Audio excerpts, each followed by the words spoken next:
Hello' everyone আপোনালোক সকলোকে স্বাগতম জনাইছোঁ এক্সাম এছপিৰেণ্ট ইউটিউব চেনেলটোলৈ বন্ধুসকল আজিৰ ভিডিঅ'টোত আমি আলোচনা কৰিবলৈ লৈছোঁ অসমীয়া ভাষাৰ কিছুমান গুৰুত্বপূৰ্ণ প্ৰশ্নোত্তৰ আগন্তুক যি আমাৰ চিটেট হ'বলৈ গৈ আছে তাৰ কাৰণে অসমীয়া ভাষাত কেনেকুৱা ধৰণৰ কুৱেশ্যন আহিব পাৰে এনেকুৱা ধৰণৰ চেম্পল হিচাপে আমি 15টা কুৱেশ্যন আজিৰ ভিডিঅ'টোত আমি আলোচনা কৰিম চ' দেৰি নকৰি আমি পোনে কুৱেশ্যন এনচাৰৰ মাজলৈ আগবাঢ়ি আহোঁ আজিৰ ভিডিঅ'টোৰ আমাৰ প্ৰথম কুৱেশ্যনটোত দিয়া আছে যে শিক্ষকে শিক্ষাৰ্থীসকলক পানী চক্ৰ বা ৱাটাৰ চাইকেলৰ বিষয়ে এটা প্ৰবন্ধ লিখিবলৈ ক'লে য'ত বাষ্পীভৱন ঘনীভৱন আৰু বৃষ্টিপাতৰ প্ৰক্ৰিয়াৰ বিষয়ে বৈজ্ঞানিক তথ্য উল্লেখ থাকিব লাগিব ইয়াত কি কৈছে মানে শিক্ষকে ছাত্ৰ ছাত্ৰীসকলক কিছুমান কি কৰিছে প্ৰজেক্ট এটা লিখিবলৈ দিছে যেনিবা বা প্ৰবন্ধ এটা লিখিবলৈ দিছে আৰু প্ৰবন্ধটো কেনেকুৱা ধৰণৰ থাকিব পানী চক্ৰ ৱাটাৰ চাইকেল কেনেকুৱা ধৰণৰ হয় সেই বিষয়ে লিখিবলৈ দিছে আৰু তাত লিখিবলৈ হ'লে তেওঁলোকে কি কৰিব লাগিব এই বৈজ্ঞানিক তথ্যবোৰ তাত থাকিব লাগিব যেনেকুৱা ধৰণৰ ইয়াত কৈছে বাষ্পীভৱন তাৰপিছত কৈছে ঘনীভৱন আৰু এই যিবোৰ কৈছে আৰু আকৌ কৈছে যে বৃষ্টিপাতৰ প্ৰক্ৰিয়াৰ বিষয়ে বৈজ্ঞানিক তথ্য কিছুমান তাত থাকিব লাগিব আৰু এই যে ধৰণৰ লিখিবলৈ দিছে এই ধৰণৰ লিখক আমি কেনেকুৱা ধৰণৰ লিখনিৰ ভিতৰত ধৰিব পাৰিম চ' লিখনিৰ কিছুমান ভাগ থাকে ৰাইটিঙৰ বিভিন্ন ধৰণৰ ভাগ থাকে সেই ভাগবোৰ আমি এতিয়া চাম অলপ ৰাইটিঙৰ ভাগবোৰ কি আছে চাব আপোনালোকে মেইনলি এইবোৰেই আহে ৰাইটিঙৰ ভাগ বা সেইবোৰ কি হয় চাব আপোনালোকে প্ৰথমে কি দি আছে বৰ্ণনামূলক লিখন ৰাইটিঙক আমি বিভিন্ন ধৰণৰ ভাগ কৰিব পাৰোঁ আমি তাৰ ভিতৰত 5টা ভাগ মই লৈছোঁ যেনেকুৱা ধৰণৰ এইবোৰেই আহে বাৰে বাৰে পৰীক্ষাত চ' ইয়াত কৈছে যে বৰ্ণনামূলক লিখন যি ডিছক্ৰিপটিভ ৰাইটিং আছে ডিছক্ৰিপটিভ ৰাইটিং কি হয় যে কোনো ব্যক্তি স্থান বা ঘটনাৰ বিষয়ে সবিশেষ বৰ্ণনা কৰা লিখন যেতিয়া আমি কোনো এটা বস্তুৰ বিষয়ে কি কৰিম সবিশেষ বৰ্ণনা কৰি যাম কোনো এজন ব্যক্তিৰ বিষয়ে পঢ়িছোঁ বা জানিছোঁ সেই ব্যক্তিজনৰ বিষয়ে কি কৰিম মই ডাইৰেক্ট হুবহু সেই তেনেকুৱা ধৰণৰকৈ বৰ্ণনা কৰিম বা কোনোবা কি কৰিম কোনো এটা স্থানৰ বিষয়ে বা এটা ঘটনাৰ বিষয়ে যেতিয়া হুবহু বৰ্ণনা কৰি যোৱা যায় তাকে আমি বৰ্ণনামূলক লিখনৰ ভিতৰত ধৰিব পাৰোঁ তাৰপিছত কৈছে 2 নম্বৰত কৈছে বিৱৰণমূলক লিখন বিৱৰণমূলক কি হয় বা নেৰেটিভ ৰাইটিং কি হয় কোনো কাহিনী বা ব্যক্তিগত অভিজ্ঞতা ধাৰাবাহিকভাৱে প্ৰকাশ কৰা লিখন মই কোনোবা এখন ঠাইত গৈছোঁ যোৱাৰ পিছত মই কিবা এটা ঘটনা দেখি আহিছোঁ ব্যক্তিগতভাৱে মই দেখি আহিছোঁ দেখি অহাৰ পিছত সেই ঘটনাটো মই কি কৰিছোঁ ধাৰাবাহিকভাৱে নিজৰ মতে প্ৰকাশ কৰিছোঁ আৰু সেইটোক আমি বিৱৰণমূলক লিখন বুলি ক'ব পাৰিম বা নেৰেটিভ ৰাইটিং বুলি ক'ব পাৰিম তাৰপিছত 3 নম্বৰত আছে তথ্যমূলক লিখন বা এক্সপজিটৰী ৰাইটিং তথ্যমূলক লিখন কি হয় যে কোনো নিৰ্দিষ্ট বিষয়ৰ ওপৰত কোনো যিকোনো এটা নিৰ্দিষ্ট বিষয় হ'ব লাগিব আৰু সেই বিষয়ৰ সত্য তথ্য সত্যতা তাত থাকিব লাগিব আৰু তথ্য আৰু বাস্তৱ জ্ঞানৰ প্ৰদান কৰি সেই লিখনটো কি কৰিব লাগিব লিখিব লাগিব তেতিয়া আমি কি কৰিব পাৰিম ইয়াক তথ্যমূলক লিখন বা এক্সপজিটৰী ৰাইটিং বুলি ক'ব পাৰিম আমাক তাত যে সুধিছিলে যে বৈজ্ঞানিক কিছুমান তথ্য থাকিব আৰু এইবাৰ সত্যতা থাকিব লাগিব সত্যতা নাথাকিলে তাক আমি কি কৰিব পাৰিম বেলেগ লিখনিৰ ভিতৰত ধৰিব ইয়াত কৈছে বিজ্ঞানৰ সত্যতা পানীৰ ৰিচাইকেল বা ৱাটাৰ ৰিচাইকেল কেনেকুৱা ধৰণৰ হয় সেই বিষয়ে বাস্তৱসন্মত কিছুমান তথ্য দাঙি ধৰিবলৈ দিছে চ' সেইটো যদি আমি চাওঁ এই তথ্যমূলক যি লিখন আছিলে এই লিখনিৰ ভিতৰতে আমি সেইটোক ধৰিব পাৰিম তাৰপিছত কৈছে চাব 4 নম্বৰত কৈছে যুক্তিমূলক লিখন যুক্তিমূলক লিখন কি হয় যে যুক্তিৰ সহায়ত কোনো বিষয়ৰ প্ৰতি পাঠ হৈমান কৰিবলৈ বা নিজৰ মত প্ৰকাশ কৰিবলৈ কৰা লিখন ইয়াত কি কৰিছে মই কোনোবা এটা বস্তুৰ বিষয়ে পঢ়িছোঁ বা জানিছোঁ জনাৰ পিছত পঢ়াৰ পিছত বা সেই ব্যক্তিজনৰ কি দিছোঁ উঠাই দিছোঁ কেনেকুৱা ধৰণৰ তেওঁ কৈছে বা কেনেকুৱা ধৰণৰ লিখিছে আৰু তাৰপিছত কি কৰিছোঁ নিজৰ মতামত তাত দাঙি ধৰিছোঁ এনেকুৱা ধৰণৰ হ'ব লাগে বা এনেকুৱা ধৰণৰ হ'ব নালাগিছিলে এই যিবোৰ মতামত দাঙি ধৰা হয় যিকোনো লিখনিত তেনেকুৱা ধৰণৰ লিখনিক আমি কি বুলি ক'ব পাৰিম যুক্তিমূলক লিখনি বুলি আমি তাক ক'ব পাৰিম আৰু হৈছে সৃষ্টিমূলক লিখন কি হয় বা ক্ৰিয়েটিভ ৰাইটিং কি হয় যে নিজৰ কল্পনা শক্তি যি আছে সেই কল্পনা শক্তি ব্যৱহাৰ কৰি কৰা কবিতা গল্প আদিৰ যি লিখন আছে তাকে আমি সৃষ্টিশীল লিখন বুলি ক'ব পাৰিম যে সেইবোৰ আমাৰ নিজৰ সৃষ্টি হ'ব লাগিব বা নিজৰ কল্পনাৰ সেইবোৰ আহিব লাগিব যেনেকুৱা ধৰণৰ কবিতা এটা লিখিবলৈ হ'লে নিজে কি কৰিব লাগে চিন্তা চৰ্চা কৰিব লাগে কল্পনা কৰিব লাগে আৰু সেইটো নিজৰ ক্ৰিয়েটিভ মাইণ্ডৰ পৰা ওলাই অহা যিবোৰ থাকে সেইবোৰে কি কৰে কবিতা আকাৰে বা গল্প আকাৰে তাত প্ৰকাশ পায় চ' এইবোৰ হ'ব সৃষ্টিশীল লিখন চ' এইকেইটা মনত ৰাখিব লিখনৰ 5টা ভাগ চ' এই 5টা ভাগৰ বিষয়ে আহে গৈছে চ' ইয়াত আমাক কিয় দিছিলে কুৱেশ্যন নম্বৰ যিটো 1 আছিলে এইটোত আমাক সুধিছিলে যে পানী চক্ৰৰ বিষয়ে লিখিবলৈ দিছে আৰু বৈজ্ঞানিক তথ্য তাত সংলগ্ন কৰিব দিছে কেনেকুৱা ধৰণৰ বাষ্পীভৱন কেনেকুৱা ঘনীভৱন কেনেকুৱা হয় বৃষ্টিপাতৰ প্ৰক্ৰিয়া এইবোৰৰ বিষয়ে আমাক কি কৰিছিলে বৈজ্ঞানিকভাৱে এইবোৰ তথ্য দাঙি ধৰিবলৈ কৈছে চ' ইয়াত যদি আমি চাব তথ্যমূলক লিখন বা এক্সপজিটৰী ৰাইটিং বা ইয়াত যে 3 নম্বৰ দি আছে ব্যাখ্যামূলক ৰাইটিং বা লিখনি তাৰ ভিতৰত আমি ধৰিব পাৰোঁ তথ্যমূলক লিখনিক ব্যাখ্যামূলক লিখনি বুলিও কোৱা হয় চ' আপোনালোকে এই শব্দবোৰ মনত ৰাখিব আৰু ইংৰাজী শব্দটো মনত ৰাখিব পাৰিলে বেছি ভাল এক্সপজিটৰী ৰাইটিং যিটো আছে সেইটো হ'ব ইয়াৰ শুদ্ধত্ব এতিয়া নেক্সটলৈকে কুৱেশ্যন নম্বৰ 2 কুৱেশ্যন নম্বৰ 2ত কি কৈছে ত্ৰিভাষা সূত্ৰৰ কথা কৈছে ইয়াতে চাব কি কৈছে ত্ৰিভাষা সূত্ৰ থ্ৰিলেংগুৱেল ফৰ্মুলাৰ সন্দৰ্ভত কোনটো উক্তি শুদ্ধ ইয়াত 4টা উক্তি দি আছে আৰু এই যে থ্ৰিলেংগুৱেল ফৰ্মুলা আছে সেই ফৰ্মুলাৰ ভিতৰত কোনটো পঢ়িব বা কোনটো ইয়াৰ বিষয়ে শুদ্ধ হ'ব মানে থ্ৰী লেংগুৱেজ ফৰ্মুলানো কি হয় সেইটো আমি জানিব লাগিব মানে NEP 2020 কি কৰিছে মানে এই ত্ৰিভাষাৰ সূত্ৰটো আনিছিলে ইয়াৰ আগত যদিও আছিলে কিন্তু NEP কি কৰিছে 2020 এই ত্ৰিভাষাৰ সূত্ৰৰ ক্ষেত্ৰত বহুত পৰিমাণে গুৰুত্ব আৰোপ কৰিছে মানে এই ত্ৰিভাষা কি হয় মানে আমাৰ যি আমি ভাষা শিকো ন আমি যেতিয়া মানে স্কুললৈ যাওঁ তাৰ আগতে কি কৰোঁ আমি এটা ভাষা শিকো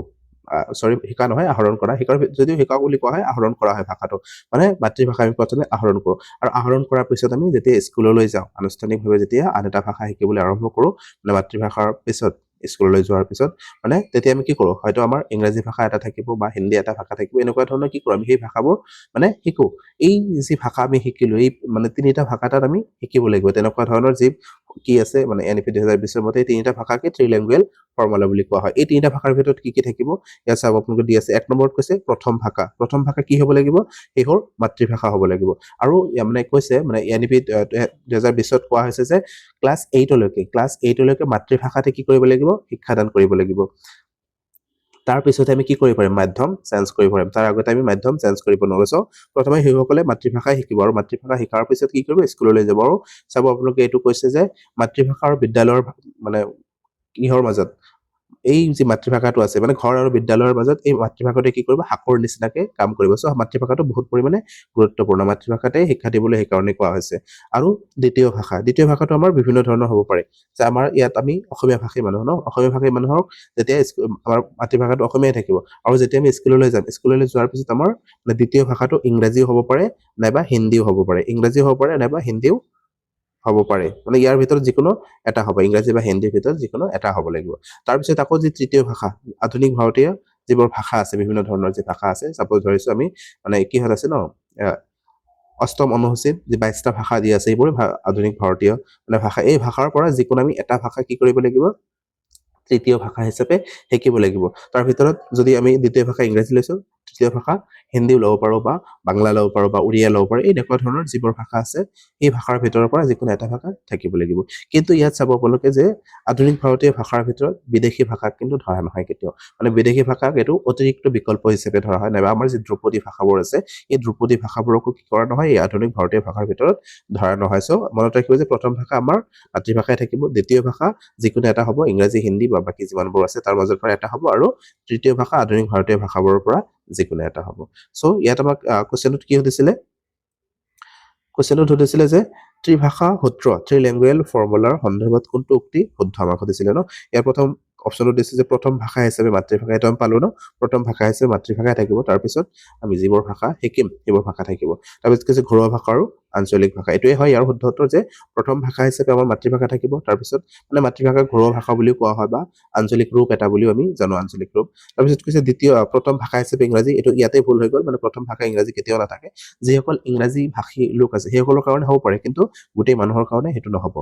এইটো এনেই নহয় প্ৰথম ভাষা হিচাপে মাতৃভাষা এইটো ঠিকে আছে বাৰু প্ৰথম ভাষা হিচাপে মাতৃভাষা এইটো এইখিনিলৈকে ঠিকে আছে তাৰপিছত কৈছে ঘৰুৱা ভাষা এইখিনিও ঠিকে আছে তাৰপিছত কৈছে হিন্দী মানে অকল হিন্দীটোৱে নহ'ব আঞ্চলিক ভাষা যিকোনো এটা ভাষা হ'ব পাৰে ন আঞ্চলিক ৰূপ যিখিনি ঠাইৰ মানুহে যেনেকুৱা ধৰণৰ ভাষা কয় সেই ৰূপটো এটাত থাকিব লাগিব যে হিন্দী যে হ'ব লাগিব তেনেকুৱা ধৰণৰ কোনো নিৰ্দিষ্ট কথা নাই তাৰপিছত কৈছে প্ৰথম ভাষা হিচাপে মাতৃভাষা ঠিকে আছে প্ৰথম ভাষা হিচাপে মাতৃভাষা থাকিব লাগিব তাৰপিছত কৈছে ঘৰুৱা ভাষা ঠিকে আছে এইটো ঘৰুৱা ভাষা বুলিও আমি ক'ব পাৰোঁ কিন্তু ঠিক তেনেকুৱা ধৰণৰ ইংৰাজী ভাষা বুলি আমি ক'ব নোৱাৰিম মানে ইয়াত আঞ্চলিক ৰূপ য'ত যেনেকুৱা ধৰণৰ ভাষা ব্যৱহাৰ কৰা হয় তাৰ যি আঞ্চলিক ৰূপ আছে সেইটোৱে হ'ব ইয়াৰ ক্ষেত্ৰত আমি যদি চাব যাওঁ অপশ্যন নম্বৰ 1টোৱে শুদ্ধ হ'ব এতিয়া নেক্সট কুৱেশ্যনটোলৈ কুৱেশ্যন নম্বৰ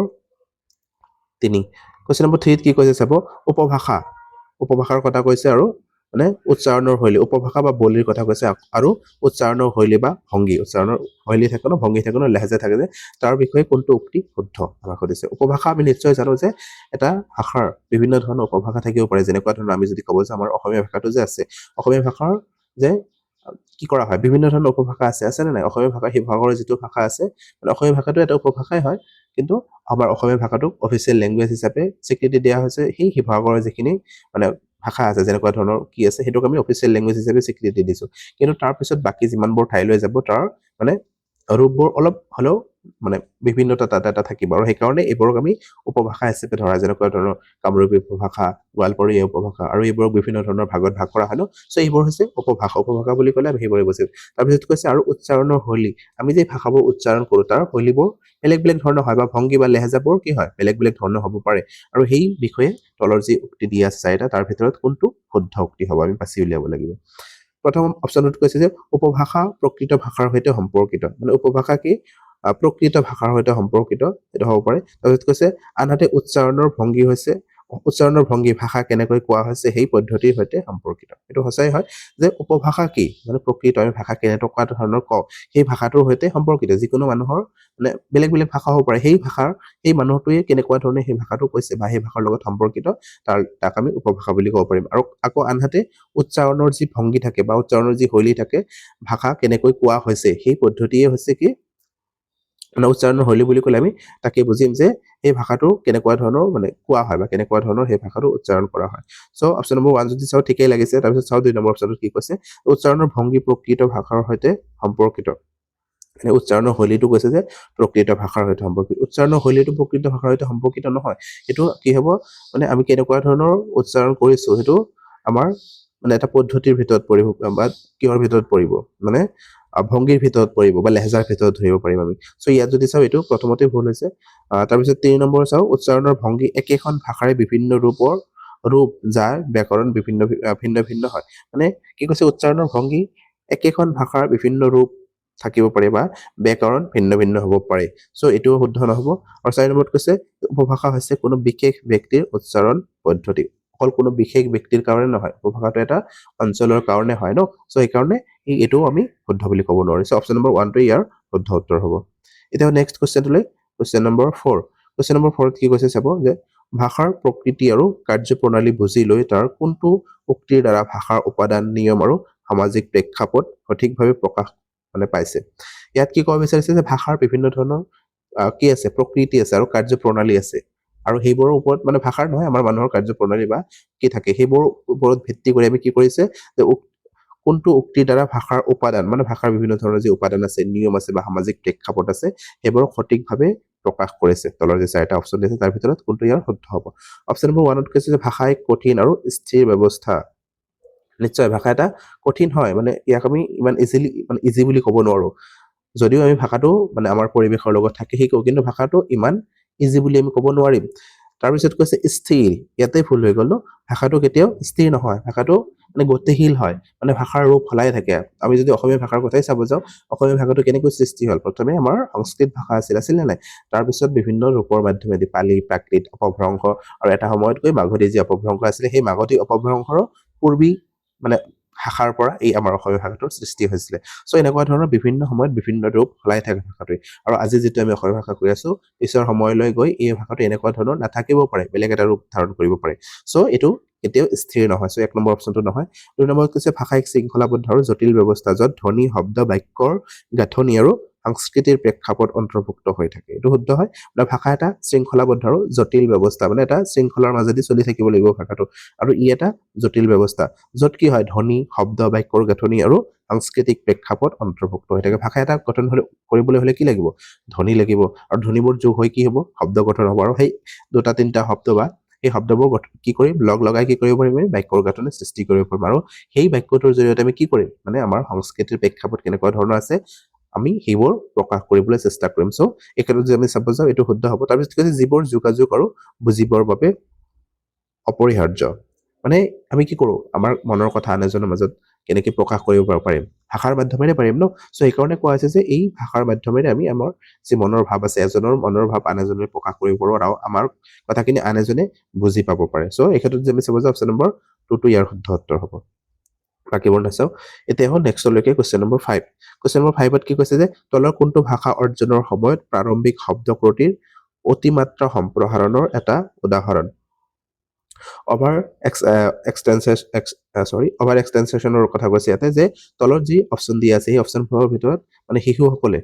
মানে প্ৰাৰম্ভিক শব্দ বুলি কৈছে ন মানে প্ৰাৰম্ভিক সময়ত কথা কোৱা হৈছে যে একেবাৰে সৰু যিখিনি ল'ৰা ছোৱালী থাকে সৰু বাচ্চাখিনি যে থাকে শিশুখিনি যে থাকে প্ৰাৰম্ভিক সময় বুলি ক'লে এনেও যদি আমি মানে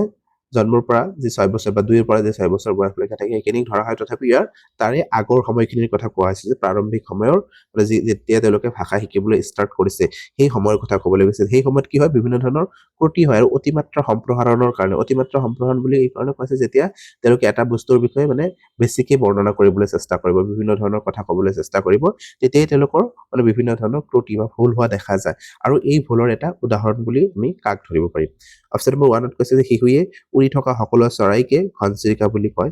2 নম্বৰত কৈছে শিশুৱে সাৱলীলভাৱে কথা ক'ব নোৱাৰে এইটো হ'ব নোৱাৰে মানে শিশুৱে কথা ক'ব পাৰে এইটো এনেকুৱা ধৰণৰ নহয় যে শিশুৱে একেবাৰে মানে সাৱলীলভাৱে কথা ক'বই নোৱাৰিব কথা ক'ব পাৰিব কিন্তু তেওঁলোকে বেলেগ ধৰণে পাতিব কথাখিনি আৰু ডাঙৰ মানুহখিনি অলপ বেলেগ ধৰণে কথা পাতিব সো এইটো শুদ্ধ নহয় তাৰপিছত কৈছে শিশুৱে কোনো কথা প্ৰকাশ কৰিবলৈ কেৱল মূল শব্দবোৰৰ সহায় লয় যেনে মা আপেল খায় মানে ইয়াত ক'ব বিচাৰিছে শিশুৱে কেৱল মূল শব্দবোৰৰহে সহায় লয় বাকী শব্দবোৰ তেওঁলোকে ক'ব নোৱাৰে অকলে আমি সেইটোও ক'ব নোৱাৰিম তাৰপিছত কৈছে শিশুৱে নিজৰ কোৱা কথাবোৰ পুনৰাবৃত্তি কৰে মানে শিশুৱে কি কৰে নিজে যিখিনি কথা কৈছে সেইটো মানে সলাই থাকে যদি আমি এইটো শুদ্ধ হয় যদিও কিন্তু ইয়াত যে কৈছে যে আমাৰ ত্ৰুটি কি কাৰণে হয় মানে অতিৰিক্ত বৰ্ণনা কৰাৰ কাৰণে ন অতিৰিক্ত সম্প্ৰসাৰণৰ কাৰণে চ' এই ক্ষেত্ৰত এইটোও শুদ্ধ নহ'ব ইয়াৰ যদি আমি অপশ্যন নম্বৰ 1টো চাওঁ এইটোৱে শুদ্ধ হ'ব যে শিশুৱে উৰি থকা সকলো চৰাইকে ঘনচিৰিকা বুলি কয় মানে তেওঁলোকে যেতিয়া চৰাইৰ বিষয়ে তেওঁলোকৰ ধাৰণা এটা ল'ব বিচাৰিছে মানে ঘনচিৰিকা বুলি নহয় যিকোনো চৰাই হ'ব পাৰে মানে তেওঁলোকে সৰুৰ পৰা যিটো চৰাই দেখিছে প্ৰথমতে যিটো চৰাই দেখিছে মানে ডাঙৰৰ পৰা শুনিছে যে এইটোক চৰাই বুলি কোৱা হয় বা এইটোক ঘনচিৰিকা বা এইটোক মইনা বুলি কোৱা হয় তেনেকুৱা ধৰণৰ যিকোনো এটা চৰাইৰ কথা তেওঁলোকে শুনিছে শুনাৰ পিছত মানে যিমানবোৰ আৰু কি কৈছে এই চৰাইটোৰ কিছুমান বৈশিষ্ট্য থাকে ন মানে ডাঙৰে কৈ দিছে চৰাই হ'লে কি হ'ব পাৰে উৰি যাব পাৰে তেনেকুৱা ধৰণৰ এই যিটো এটা কনচেপ্ট তেওঁলোকৰ মনত আহিছে আৰু সেই কনচেপ্টটো লৈ কি কৰিছে যিমানবোৰ চৰাই উৰি থাকে আকাশত যিমান চৰাই উৰি থাকে বিভিন্ন ধৰণৰ চৰাইৰ ভাগ থাকে ন সেই ভাগবোৰ তেওঁলোকে নাজানে অকল এটা শব্দ শিকিছে আৰু যেতিয়া তেওঁলোকে এই আকাশত বিভিন্ন ধৰণৰ চৰাই উৰি থকা দেখি পাব তেতিয়া কি কৰিব এইটোৱে কি হয় ঘনচিৰিকা বুলি ভাবিব মানে তেওঁলোকে অকল যে এটা যে শিকিছে সেই গোটেইখিনিক এটাৰ মাজতে কেটাগৰাইজ কৰি দিব চ' এইটোৱে ইয়াৰ ক্ষেত্ৰত মানে শুদ্ধ উত্তৰ হ'ব এতিয়াও নেক্সটলৈকে কুৱেশ্যন নম্বৰ 6 কুৱেশ্যন নম্বৰ 6ত এটা উক্তি আৰু এটা যুক্তি দি আছে চাম মানে কৈছে যে নিজৰ প্ৰাৰম্ভিক বাল্যকালত এটা শিশুৱে বিশেষ্য বা নাউনৰ তুলনাত ক্ৰিয়া বা ভাৰ্বৰ অধিক ব্যৱহাৰ কৰে আৰু ব্যাকৰণৰ নিয়মসমূহৰ আওকাণ কৰে ইয়াত কৈছে যে প্ৰাৰম্ভিক বাল্যকালত মানে প্ৰাৰম্ভিক বাল্যকাল বুলি ক'লে 2ৰ পৰা 6 বছৰ যিখিনি সময় আছে সেইখিনিক আমি ধৰো মানে প্ৰাৰম্ভিক বাল্যকালৰ যিখিনি সময় আছে সেই সময়খিনিত কি কৰে শিশুৱে নাউনৰ তুলনাত ক্ৰিয়া মানে তেওঁলোকে নাম যিখিনি বিশেষ্য আছে সেই বিশেষ্যখিনিৰ তুলনাত মানে ক্ৰিয়াখিনি বেছিকৈ প্ৰকাশ কৰা দেখা যায় যেনেকুৱা ধৰণৰ খাম যাম লম মানে এই যদিও প্ৰাৰম্ভিক বাল্য অৱস্থাৰ কথা কৈছে কিন্তু ইয়াত মানে একেবাৰে প্ৰথম যিখিনি পৰ্যায় থাকে শিশুসকলে যেতিয়া ভাষা কোৱা ষ্টাৰ্ট কৰে শিকা ষ্টাৰ্ট কৰে সেই সময়খিনিৰ কথা ইয়াতে বুজাব বিচাৰিছে চ' এইটো শুদ্ধ হয় যে তেওঁলোকে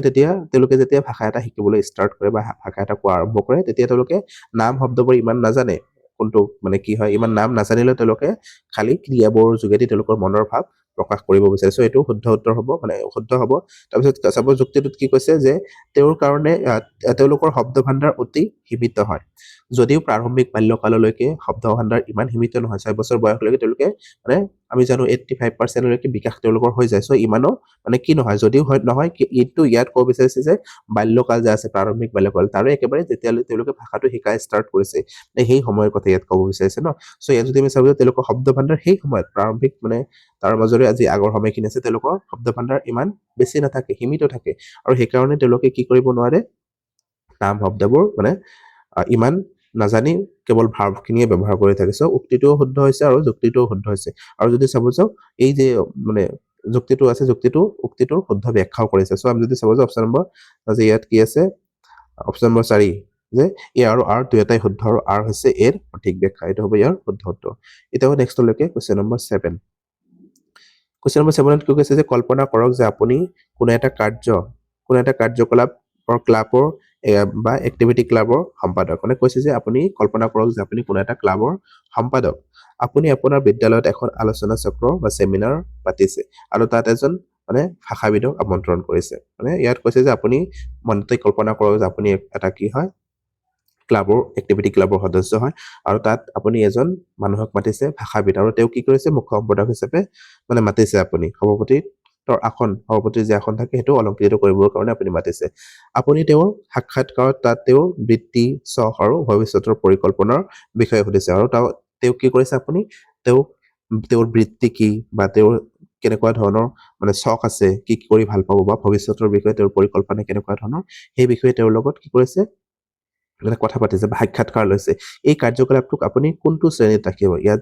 4টা অপশ্যন আছে, তাৰ ভিতৰত এই যে কাৰ্যকলাপটো কৰিলে, এই কাৰ্যকলাপটোক 4টা অপশ্যনৰ ভিতৰত কোনটোৰ ভিতৰত আমি ধৰিব পাৰিম? অপশ্যন নম্বৰ 1ত কৈছে যে শ্ৰৱণ আৰু লিখন কাৰ্যকলাপ। ইয়াততো লিখন হোৱা নাই ন, লিখনটো হোৱাই নাই, তেওঁলোকে মানে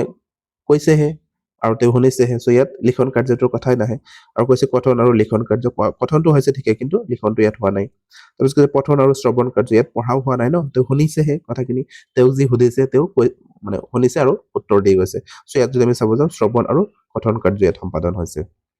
এতিয়া নেক্সটলৈকে কুৱেশ্যন নম্বৰ 8। কুৱেশ্যন নম্বৰ 8ত কি কৈছে চাব, নিম্নলিখিতসমূহৰ কোনটো কৌশল প্ৰভাৱশালী শ্ৰৱণ বা ইফেক্টিভ লিছনিঙৰ বাবে নহয়? ইয়াত কৈছে যে আমি লিছনিঙৰ কাৰণে কিছুমান মানে উপকৰণ ব্যৱহাৰ কৰিব পাৰোঁ। ইয়াত যে 4টা অপশ্যন দিছে তাৰ ভিতৰত কোনটো লিছনিঙৰ কাৰণে নহ'ব বা শ্ৰৱণৰ কাৰণে নহ'ব? ইয়াত কৈছে পূৰ্ব শ্ৰৱণ বিশ্লেষণ, মানে শ্ৰৱণৰ আগতে আমি বা মানে সেইসকলক যেতিয়া কোনোবা এটা পাঠ পঢ়াম, কেনেকৈ পঢ়াম সেইখিনি মই যদি আগতে প্ৰিপেয়াৰ কৰি লৈ যাওঁ, প্ৰিপেয়াৰ কৰি লৈ যোৱাৰ পিছত তেওঁলোকক কি কৰিম, তাৰ বিষয়ে অলপ আভাস দিম, তেওঁলোকে শুনিব ন, পূৰ্ব শ্ৰৱণ, সেইটো পূৰ্ব শ্ৰৱণ বুলি ক'ব পাৰি আমি, এইটো হ'ব পাৰে। তাৰপিছত কৈছে সংৰচিত সজাবাত তৈয়াৰ কৰা উক্তিসমূহৰ শ্ৰৱণ, যিখিনি উক্তি তৈয়াৰ কৰা হৈছে সেইখিনি শ্ৰৱণ কৰিলো এবাৰ,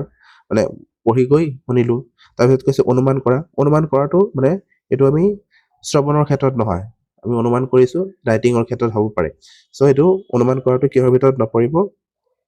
শ্ৰৱণৰ ভিতৰত নপৰিব। তাৰপিছত কৈছে যে গোটত বা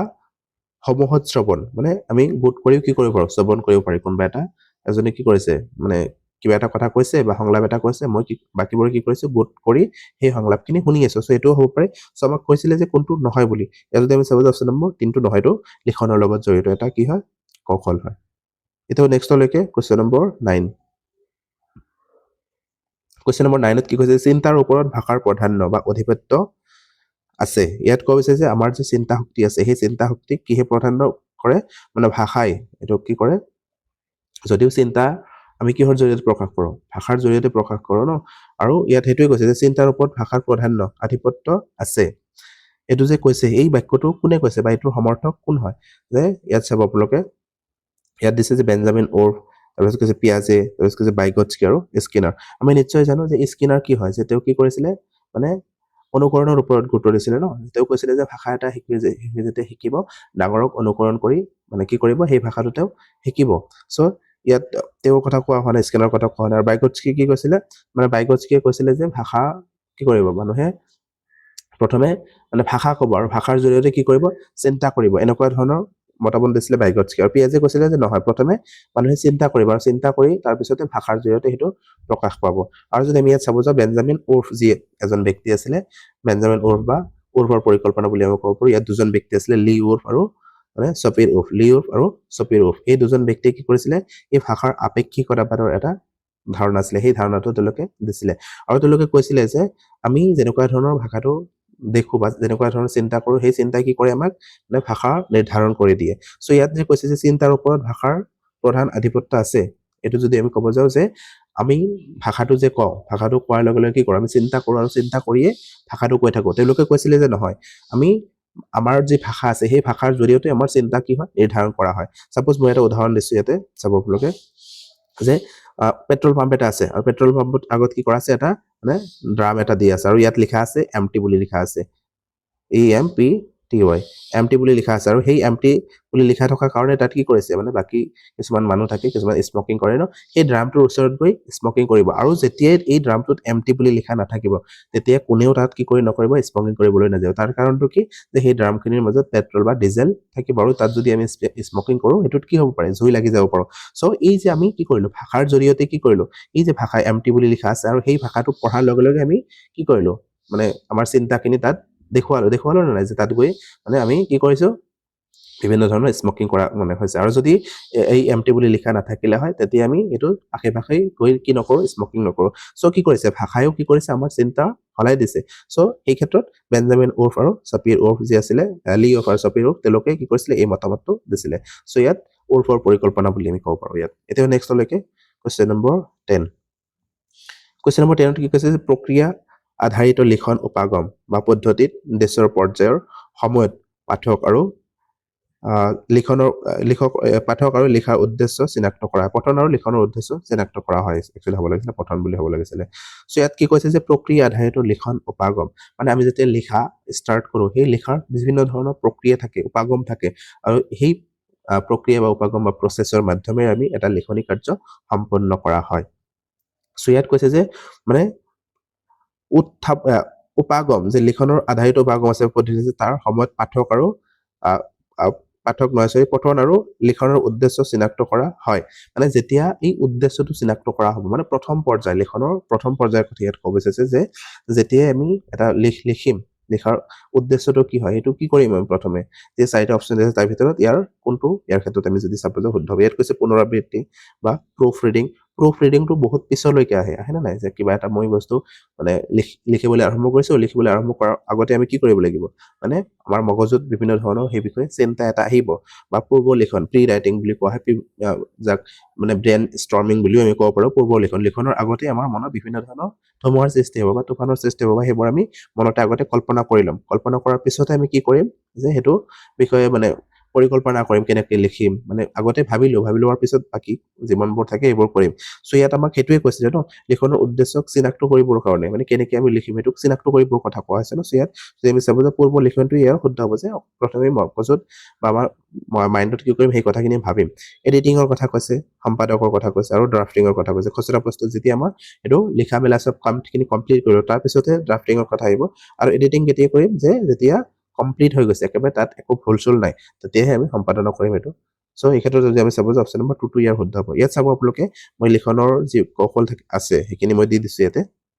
লেখনৰ কৌশলৰ প্ৰক্ৰিয়া উপাগম যে কেনেকুৱা ধৰণৰ প্ৰক্ৰিয়াৰ মাজেৰে আমি এইটো পাৰ কৰিব লাগে ইয়াত চাব আপুনি প্ৰথমে দিছে কি ধাৰণা সংগ্ৰহ বা প্ৰি ৰাইটিং বুলি ক'ব পাৰোঁ বা মগজুত কি হয় মন মগজুৰ ধাৰণা বা ব্ৰেইন ষ্টৰ্মিং বুলিও যাক কোৱা হয় চ' প্ৰথমে কোনোবা এটা টপিক লোৱাৰ লগে লগে সেই টপিকটোৰ বিষয়ে মনতে আইডিয়া এটা লৈ ল'ম ধাৰণা এটা লৈ ল'ম বা চিন্তা এটা কৰি ল'ম তাৰপিছত কি কৰিম ৰূপৰেখা প্ৰস্তুত কৰিম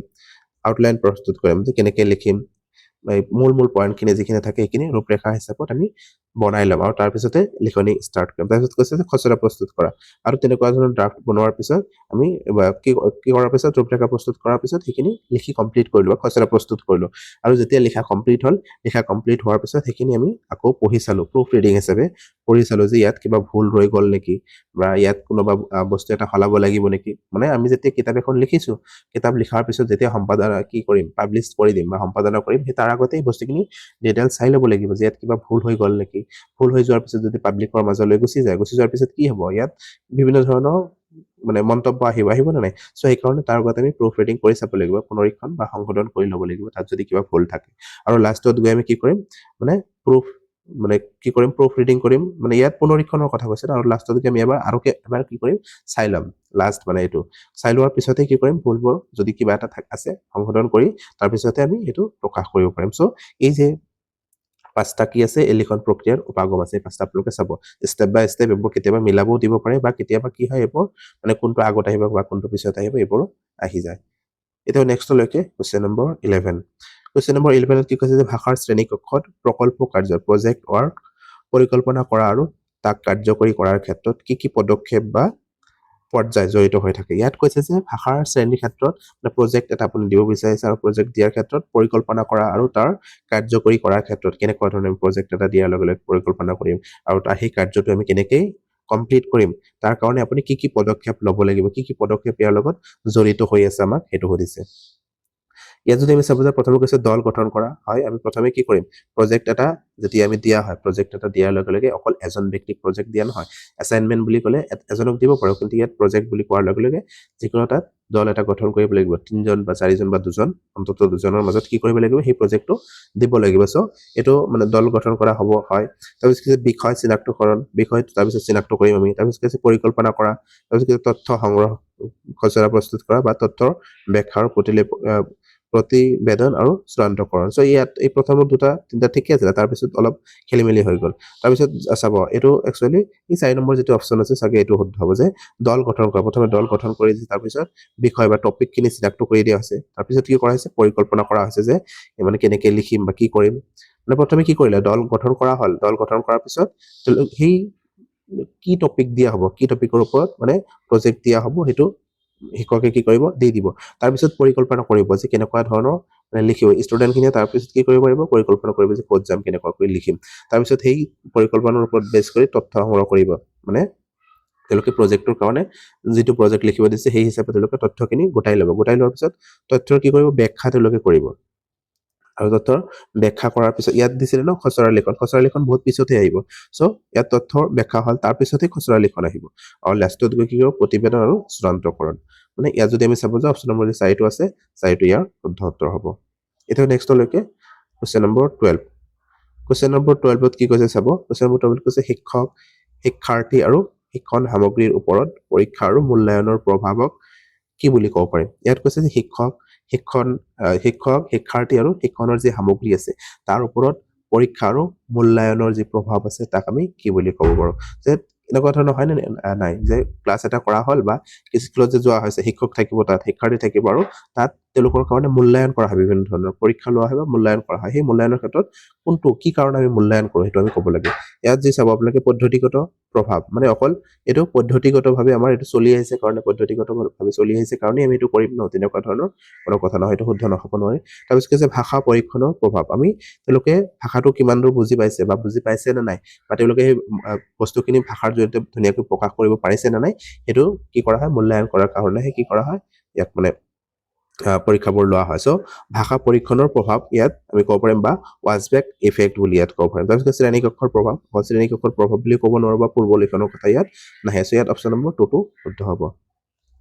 ইয়াত চাব ৱাজবেক ইফেক্ট কি হয় মানে কেনেকুৱা ধৰণৰ কাৰ্যকৰী হয় তাৰ বিষয়ে মই ইয়াত দি দিছো মানে ইয়াৰ মানে পজিটিভ ৱাজবেক আৰু নেগেটিভ ৱাজবেক থাকিব পাৰে মানে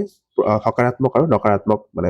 ৱাজবেক থাকিব পাৰে যেনেকুৱা ধৰণৰ অধ্যাপকে কি কৰিব অধ্যাপকজন থাকে অধ্যাপক কি কৰিব অভিনৱ পাঠ্যক্ৰম মানে সেই পাঠ্যক্ৰমটো কেনেকুৱা ধৰণৰ আমি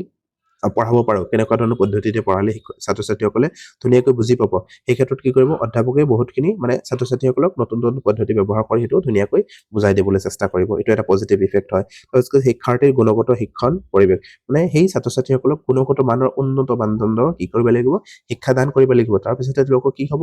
মানে এইটোক আমি পজিটিভ ৱাজবেক বুলি ক'ব পাৰোঁ তাৰপিছত যে শিক্ষণ সামগ্ৰী মানে TLM-ৰ ব্যৱহাৰ মানে বিভিন্ন ধৰণৰ যি কিতাপ পত্ৰ থাকে বা কিছুমান আমি এনেও এক্সট্ৰা TLM লৈ যায় তেওঁলোকক কি কৰিব পাৰোঁ সেই টপিকটো ধুনীয়াকৈ বুজাই দিব পাৰোঁ চ' এইবোৰ হৈছে পজিটিভ ৱাজবেক আৰু চাব মানে নেগেটিভ ৱাজবেকৰ কথাও আছে কিছুমান যেনে অধ্যাপকে কেৱল পৰীক্ষাৰ বাবে পঢ়োৱা মানে কোনোবা এটা টপিক যে আমি পঢ়িছোঁ বা কিতাপখন যে পঢ়িছোঁ অকল পৰীক্ষা দিম সেই উদ্দেশ্যৰেই যেতিয়া শিক্ষকজনে পঢ়াব সেইটো কেতিয়াও মানে পজিটিভ নহয় এইটো নেগেটিভৰ ভিতৰতে পৰিব মানে অকল পৰীক্ষা দিয়াৰ কাৰণে নহয় আমি সেই বিষয়টো তেওঁলোকক জনোৱাৰ কাৰণে তেওঁলোকে যাতে সেই বিষয়টো ধুনীয়াকৈ বুজি পায় তাৰ কাৰণেহে তেওঁলোকক শিক্ষা দিয়া হয় চ' এইটো যদি কি কৰোঁ আমি এইটো কি হ'ব নেগেটিভ ৱাজবেকৰ ভিতৰত তাৰপিছত কৈছে শিক্ষাৰ্থী কেৱল টেষ্টৰ বাবে পঢ়া শুনা কৰা অকল তেওঁলোকে টেষ্টৰ কাৰণেই পঢ়িব বা পৰীক্ষাৰ কাৰণেই পঢ়িব তেনেকুৱা ধৰণৰ নহয় শিক্ষকেও পৰীক্ষাৰ কাৰণে পঢ়াব নোৱাৰিব ছাত্ৰ ছাত্ৰীসকলক কেৱল পৰীক্ষা দিয়াৰ কাৰণে নহয় তেওঁলোকে জানিবৰ কাৰণে বুজিবৰ কাৰণে কি কৰিব এইটো পঢ়িব তাৰপিছত কৈছে চাব যে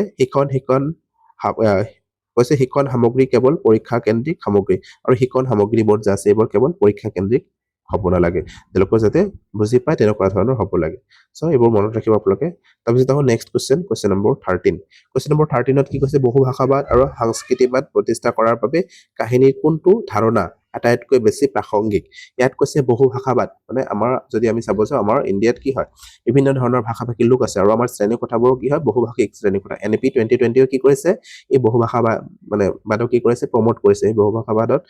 বাদক ক্লাছৰুমত মানে ব্যৱহাৰ কৰিবলৈ কৈছে চ' এই বহুভাষাবাদ আৰু সংস্কৃতিবাদ প্ৰতিষ্ঠা কৰাৰ বাবে কাহিনীবোৰ যে থাকে সেই কাহিনীৰ কোনটো আটাইতকৈ বেছি প্ৰাসংগিক হ'ব বুলি আমাক কৈছে অপশ্যন নম্বৰ 1 কৈছে যে অবিশ্বাস্য কথা মানে অবিশ্বাস্য কথা আমি কি এইটো কেতিয়াও আমি বহুভাষাবাদৰ ভিতৰত বা সাংস্কৃতিক প্ৰতিষ্ঠাৰ ভিতৰত আমি কেতিয়াও নথতো অবিশ্বাস্য নহ'ব এইটো মানে বিশ্বাসযোগ্য হ'ব লাগিব ন কাহিনীবোৰ তেতিয়াহে আমি ক'ব পাৰিম তাৰপিছত কৈছে মানে লোককথাসমূহ তাৰপিছত কৈছে আত্মজীৱনসমূহ অকল আত্মজীৱনবোৰ ইয়াত এড কৰা নহয় বিভিন্ন ধৰণৰ তাত থাকিব পাৰে তাৰপিছত বিজ্ঞানৰ কাহিনী অকল বিজ্ঞানৰ কাহিনীও নহয় ইয়াত যদি আমি চাব যাওঁ অপশ্যন নম্বৰ যিটো 2 আছে 2টো হ'ব শুদ্ধ মানে লোককথা মানে বিভিন্ন ধৰণৰ